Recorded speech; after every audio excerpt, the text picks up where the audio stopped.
The Face That Isn't Mine by Alex Kudria. Chapter 1. The Notification. The spin class instructor was counting down from 8 when Nora's phone buzzed on the bike clip.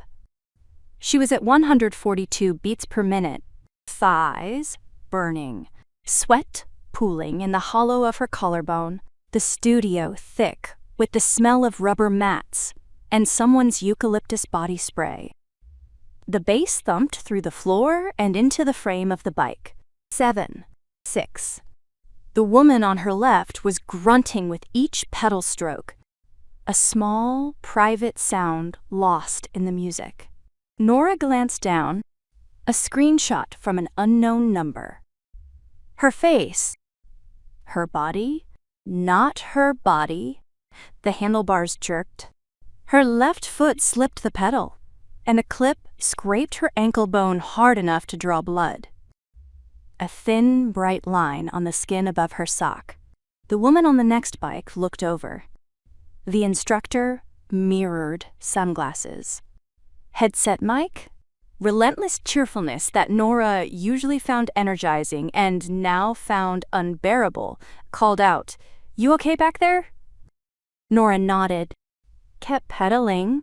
Her heart rate climbed past 150, but that wasn't the resistance anymore. She stared at the screen metrics mounted above the mirror, cadence, watts, zone, and forced her legs to keep the rhythm. The music shifted to something with a heavy drop. The instructor shouted about the final push. Nora pushed. Her ankle bled into her sock, and the phone sat on the clip like a small, bright wound, and she did not look at it again for the remaining 4 minutes. When the instructor dimmed the lights for cooldown and the room filled with some acoustic cover of a song Nora couldn't identify, she unclipped the phone from the mount and tilted the screen toward her body so the woman next to her couldn't see. 4 more screenshots. Different numbers. Different area codes. The same face, her face, on different compositions. The same impossible body. The lighting was consistent across all of them. The skin tones matched precisely, and the way her jawline connected to the neck was seamless.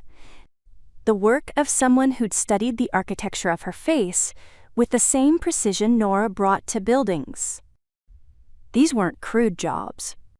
These were careful. She wiped her phone screen on her towel and got off the bike. Her ankle left a small pink stamp on the pedal. The parking lot was bright and still. She sat in her Civic with the AC running and the towel draped across her lap, scrolling with a thumb that didn't belong to her. The gym's front door opened and closed behind other women carrying yoga mats and water bottles and talking about brunch plans. Nobody looked at her. A woman in a tank top loaded a stroller into an SUV 2 spots over, phone wedged between shoulder and ear. Laughing about something? The ordinariness of the parking lot was an insult. She tried Priya. Voicemail. The cheerful recording. "You've reached Priya. Leave me something good." Sounded like it came from a different week. A different life. One where messages were things you chose to receive. She pulled out of the lot and drove to Liam's school. The route was automatic. Left on Maple. Right on Elm. Past the gas station with the broken price sign. Into the pickup lane where the crossing guard in the orange vest waved her forward with his stop sign. She put the phone face down on the passenger seat. The screen kept lighting through the fabric of her gym bag. Buzz after buzz after buzz, like something alive and breathing in the dark. Liam came out with his backpack bouncing against his hip and his swim goggles dangling from the zipper pull. He climbed in smelling of cafeteria pizza and marker ink and started talking before his seatbelt clicked. "Coach says my 50 free is getting faster. Did you know the school record is 28.3? Mine's 31.9, but Coach says if I tighten my turns, I could drop a whole second." A whole second? Mom. That's like a million years in swimming. That's great, maybe. And Tommy Kessler said nobody ever breaks 30 in 4th grade, but coach says Tommy Kessler doesn't know what he's talking about. She drove. The parent in the rear view, the silver Volvo. A woman she recognized from drop-off, but whose name she'd forgotten, held eye contact a beat too long at the stop sign. Or didn't. Or she imagined it. The boundary between observation and paranoia was already dissolving. Nora checked the mirror twice more before turning onto their street. Liam talked about his turns the whole way home. She said amazing and wow at intervals she hoped were correct. Home. She set her bag down by the door and went to the kitchen. Took out the wooden cutting board Margot had given her last Christmas. Walnut. Hand-oiled. Heavier than it needed to be, and cut apple slices with the paring knife, each one the same thickness, because Liam had a theory about optimal apple slice width, and she'd learned not to argue with his engineering. She spread peanut butter with a butter knife, not too thick, not too thin. Arranged the slices in a fan pattern on the blue plate, with the chip on the rim that Liam insisted was its best feature, because it gave the plate, quote, character. Liam sat at the counter with his homework folder open, pencil between his teeth, frowning at a worksheet about equivalent fractions. Mom, if the denominator gets bigger, does the piece get smaller? Always. That's weird. Bigger number. Smaller thing. He shook his head at the injustice and went back to writing. She set the plate beside him and leaned against the counter with her arms crossed. Her phone was in the gym bag by the front door, 12 feet away. The distance hummed, muffled but insistent. Vibrations, reaching her through drywall and air. Liam looked up. Nora tucked her hair behind both ears simultaneously, both hands. The old gesture, the one she didn't know she was doing until it was done. She'd done it since college. Maybe since before. It meant nothing and it meant everything. The small, involuntary motion of a person about to deflect, to redirect, to make herself smaller in a conversation she didn't want to have. Liam copied it.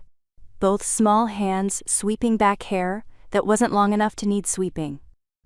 He grinned, gap-toothed. She froze. The gesture mirrored back at her from her son's face. What? He said. Nothing. Eat your apples. After Liam went to his room with his book and a flashlight he thought she didn't know about, Nora sat at the kitchen table with her laptop. She typed her own name into Google. The autocomplete suggestions were already contaminated. Nora Shin video. Nora Shin leaked. Nora Shin Whitfield Crane. Nora Shin real or fake. The results started at Reddit.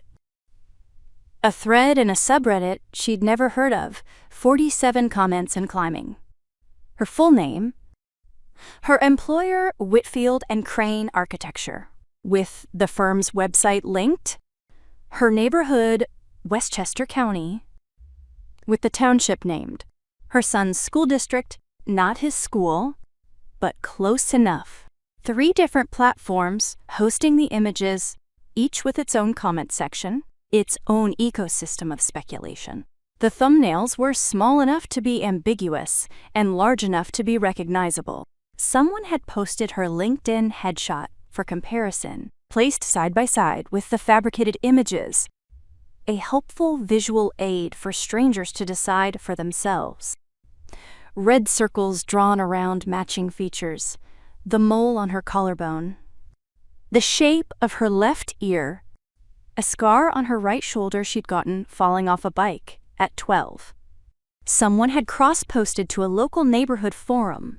Someone else had tagged a women's advocacy account with 200,000 followers. A comment with 14 upvotes said she probably made them herself for attention. Another, with 31 upvotes, said I feel sick looking at these, and you should too. She closed the laptop, opened it, closed it again. The images were multiplying in networks she couldn't see, group chats, DMs, screenshots of screenshots. Every share was a new room where her face existed without her permission.